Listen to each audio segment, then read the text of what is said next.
Choboigo nigo Seneta bwe kaunti ya Nyamira Okong'o mugeni agikeria Omoberio osha nechinjera okuru obokoreri ase abananchi okwananigo agania Omoberio bosiro bogwenya oboikirano niganeke buna abakenya abange nigo bagutumika enibo konyoro obokoreri ase agania amoncherio okorekana.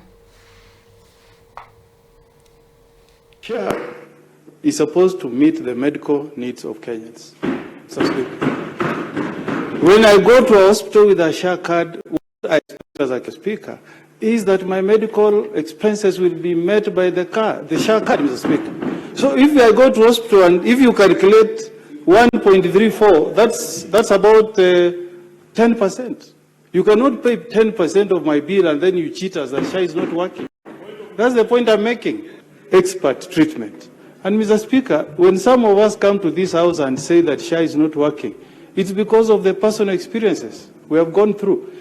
Mr. Speaker, we incurred a bill at Nairobi Hospital of 1.34 million. And the only portion that SHA paid was 218,000, Mr. Speaker. So how can we tell Kenyans that SHA is working? I mean, let's be serious. Let's be serious, Senator. Let's be serious. Most of Mr. Speaker, when we get sick, we go and flash our medical cards. We have all benefits. But the poor of the poorest in this country, Mr. Speaker, don't get any assistance from this thing you call SHA, Mr. Speaker. So let's call a spade, Mr. Speaker. Because we are leading comfortable lives, because we have this good medical cover, Mr. Speaker. Chisemi chobo